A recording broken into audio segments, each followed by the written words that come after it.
Você tem dificuldade de falar sobre dinheiro com o seu marido ou com a sua esposa? Olha, eu sei que nem todo casal tem facilidade para conversar sobre dinheiro e que, na verdade, esse assunto pode ser muito espinhoso. Já aconteceu com você de tocar no assunto da fatura do cartão de crédito ou do quanto de dinheiro que o casal tem investidos ou não tem e isso automaticamente já mudar o clima ali na casa e virar uma briga, uma discussão? Pois é para evitar esse tipo de situação complicada que nesse vídeo eu trouxe hoje 3 erros que você não pode cometer se você quiser ter um bom relacionamento com o seu companheiro ou com a sua companheira quando o assunto é dinheiro. Olá, meu povo, meu nome é Amanda Caroline, eu sou consultora financeira e nos últimos anos eu já atendi vários e vários casais que antes do atendimento de consultoria financeira tinham graves problemas quando o assunto é dinheiro. Cada um estava indo para um lado, quando o assunto era dinheiro havia mais acusações do que foco em solução do problema e foi de certa forma compilando aí todas as experiências que eu tive atendendo os meus clientes que eu decidi fazer esse vídeo aqui para te ajudar. Então, sem mais delongas,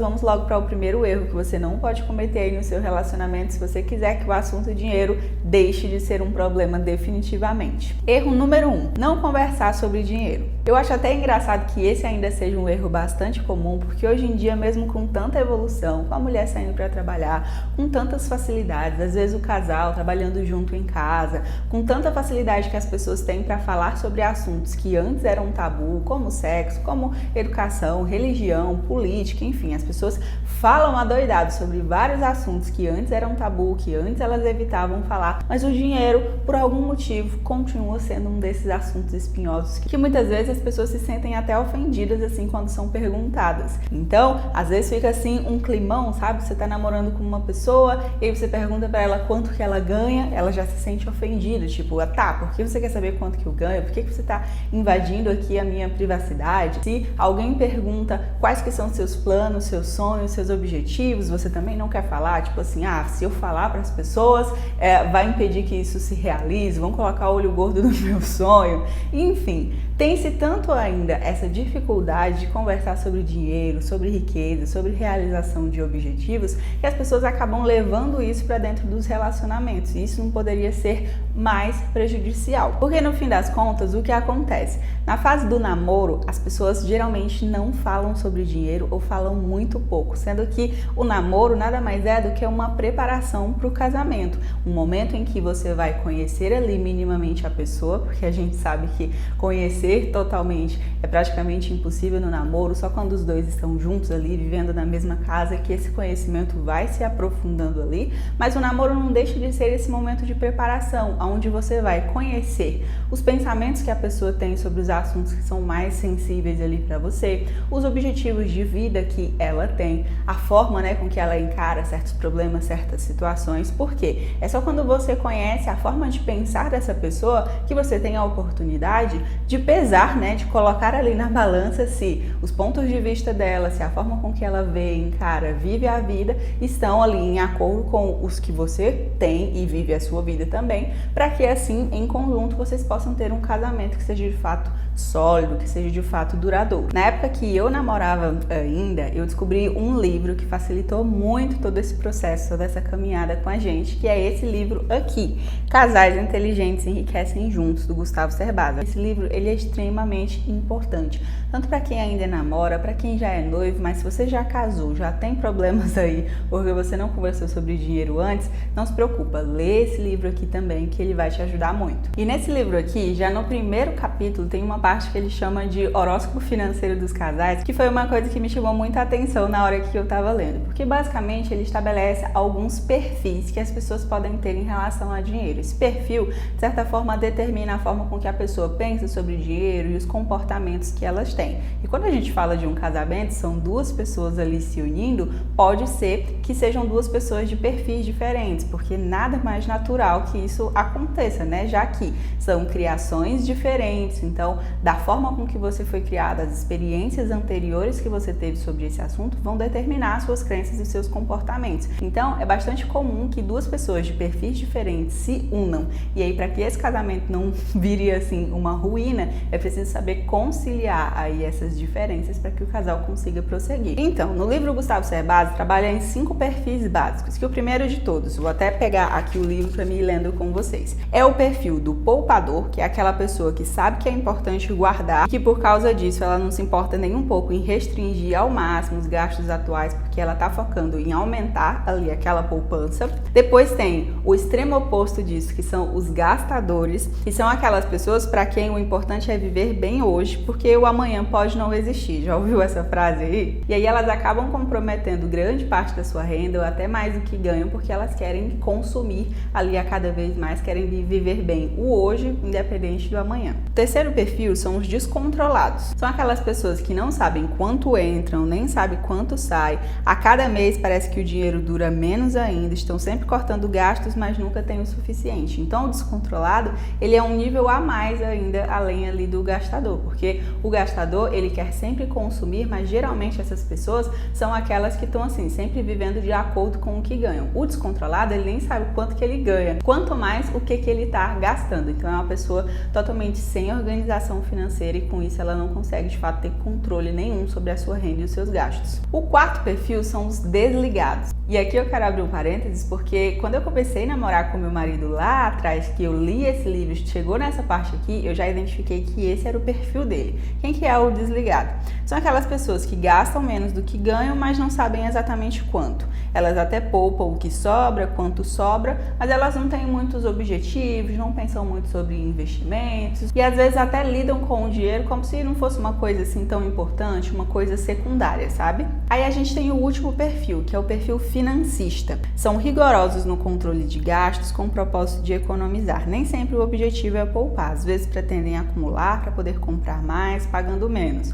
Elaboram planilhas, andam com calculadora, lista de compra no supermercado, shopping, fazem estatísticas, enfim. Quando eu comecei a namorar, eu já tinha esse perfil. Porque quando eu comecei a namorar, nossa, eu já estudava sobre finanças e investimentos há muito tempo, eu já era super ligada nesses assuntos. Então, muitas vezes eu sentia que eu tentava trazer esse assunto, mas meu marido, meu namorado naquela época não correspondia tanto. E foi aí onde eu terminei de ler o livro e passei o livro para ele ler. Que, inclusive, é uma coisa que eu recomendo que você faça. Se você e seu marido aí hoje, seu companheiro, sua companheira, não estão ainda na mesma página sobre o assunto dinheiro, eu recomendo que, antes de você vir com acusações para outra pessoa, de você tentar resolver o problema brigando, que é o mais comum para a maioria das pessoas, que você comece a estudar sobre isso, leve isso como um assunto de uma forma mais leve. Se você lê um livro, recomenda para o outro. Se você encontrou um filme ou uma série que fale sobre esse assunto, recomenda para o outro, assiste junto, porque nesse clima mais de cooperação, vocês vão ter muito mais facilidade de resolver esses problemas a respeito desse assunto. Então, quando eu li aqui essa parte dos perfis no livro e eu identifiquei qual que era o meu perfil, qual que era o perfil dele, eu fui para a parte aqui do livro em que ele fala como que precisa ser o relacionamento desse casal, né, dessas duas pessoas que têm características diferentes, mentalidades diferentes a respeito desse assunto,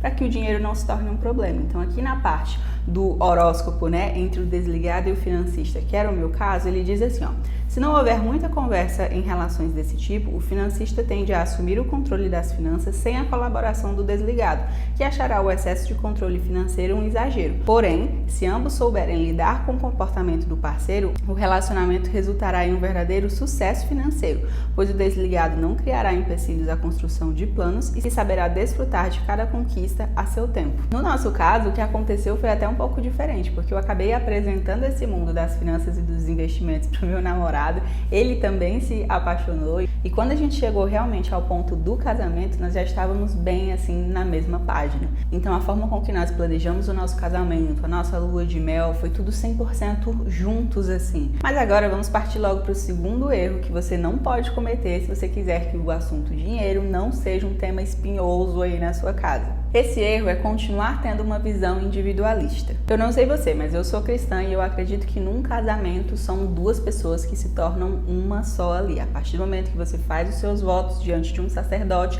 de um pastor ou de um padre, você está assumindo um compromisso diante de Deus e esse relacionamento tem uma característica perpétua, né? É para ser assim até que a morte ali os separe. Só que quando a gente fala da manutenção de um casamento até que a morte os separe, não é ficar junto só por ficar junto até o outro morrer, aguentando poucas e boas. A gente tem que fazer o possível ali e o necessário para permanecer juntos até que a morte os separe, mas estando em um relacionamento bom, em um relacionamento prazeroso. Quando a gente fala sobre dinheiro, muitas vezes as pessoas confundem aí algumas coisas porque elas pensam, agora tem que ser tudo um só, mas não necessariamente significa isso. O fato de serem dois que vira um não anula o fato de que nesse casal, entre essas duas pessoas, ainda vão ter sonhos individuais, ainda vão ter desejos individuais, e a grande sacada do casamento, né, dessa unidade, dessa comunhão, é saber conversar, saber dialogar para que os desejos individuais dos dois, os objetivos individuais dos dois sejam tão respeitados quanto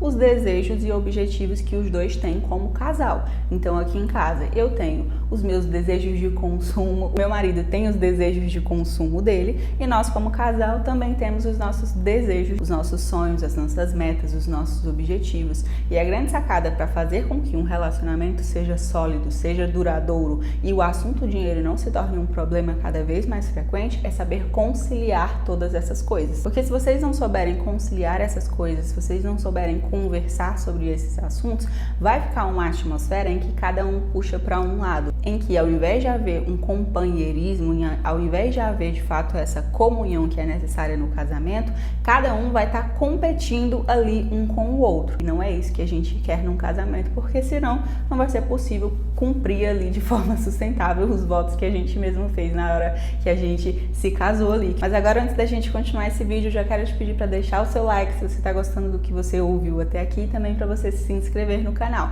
porque aqui tem vídeo novo toda semana, te ajudando a cuidar melhor do seu dinheiro, para que assim você consiga realizar os seus sonhos e objetivos. Seja casado, se esse já é o seu caso, ou seja mesmo solteiro, se você ainda não chegou nesse ponto. Terceiro erro que você não pode cometer aí no seu relacionamento quando o assunto é dinheiro: falar sobre os problemas financeiros do casal com os outros, ao invés de falar efetivamente com seu marido ou com a sua esposa. Olha, infelizmente isso é bastante comum. Às vezes as mulheres falam muito com as amigas, com a mãe, com as tias sobre o que acha que o marido está fazendo errado. Às vezes o marido reclama da esposa com os amigos, com a mãe, com o pai, se a esposa está gastando demais. Enfim, ao invés de conversar com o parceiro sobre o problema que existe e procurar uma solução para isso, se conversa com os outros, que geralmente não oferecem uma solução viável, pelo contrário, acabam colocando ali lenha na fogueira. Então, ao invés de resolver um problema, acaba se criando outro, e muitas vezes maior ainda, porque aí perde também a confiança. E infelizmente, problemas financeiros são uma das maiores causas de términos de relacionamento, uma das maiores causas de divórcio. Exatamente porque quando o problema financeiro surge, na maioria dos casos, o casal não tem um foco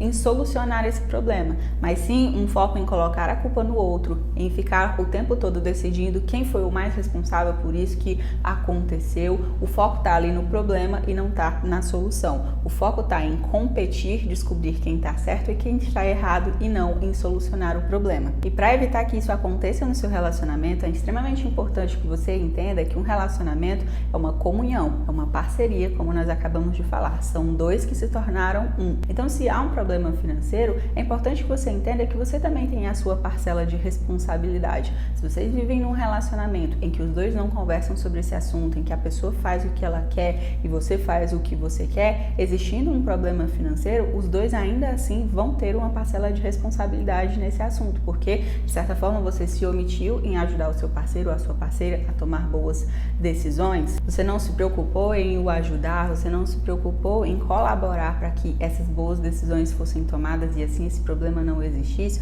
ou de toda forma, como você fez os seus juramentos ali na frente do padre ou na frente do pastor, você tem uma responsabilidade de ajudar a solucionar esse problema. Essa postura de colocar a culpa no outro, de apontar o dedo, de falar para os outros que o seu parceiro ou a sua parceira só faz as coisas erradas, definitivamente não é uma coisa produtiva. Até porque se você acha que o seu parceiro ou sua parceira está tomando alguma decisão errada ou já tomou alguma decisão errada e você não comunica os seus pensamentos, as suas ideias ideias ou até mesmo as suas sugestões para ele diretamente, mas fala somente para os outros ali, isso não vai gerar resultado positivo nenhum. Então, novamente, a gente volta para aquilo que é o primeiro erro. É preciso que haja um diálogo, é preciso entender que o relacionamento é uma comunhão, é preciso entender que os dois têm que andar na mesma direção. Os dois andando de mãos dadas na mesma direção vão colher muito mais frutos do que cada um puxando para um lado e brigando. Eu vou deixar aqui no box de descrição um link em que você pode comprar esse livro do Gustavo Cerbasi para você ler, dar para o seu esposo ou para sua esposa lerem aí, para o seu namorado ou para sua namorada, porque esse livro mudou a minha vida, mudou o meu relacionamento e eu tenho certeza que pode mudar o seu também. Se você quiser aprender mais sobre finanças, investimentos e também acompanhar mais o meu dia a dia, me segue também lá no Instagram, lá tem conteúdo novo todo dia para te ajudar a dominar suas finanças. Esse foi o vídeo de hoje, um forte abraço e até a próxima!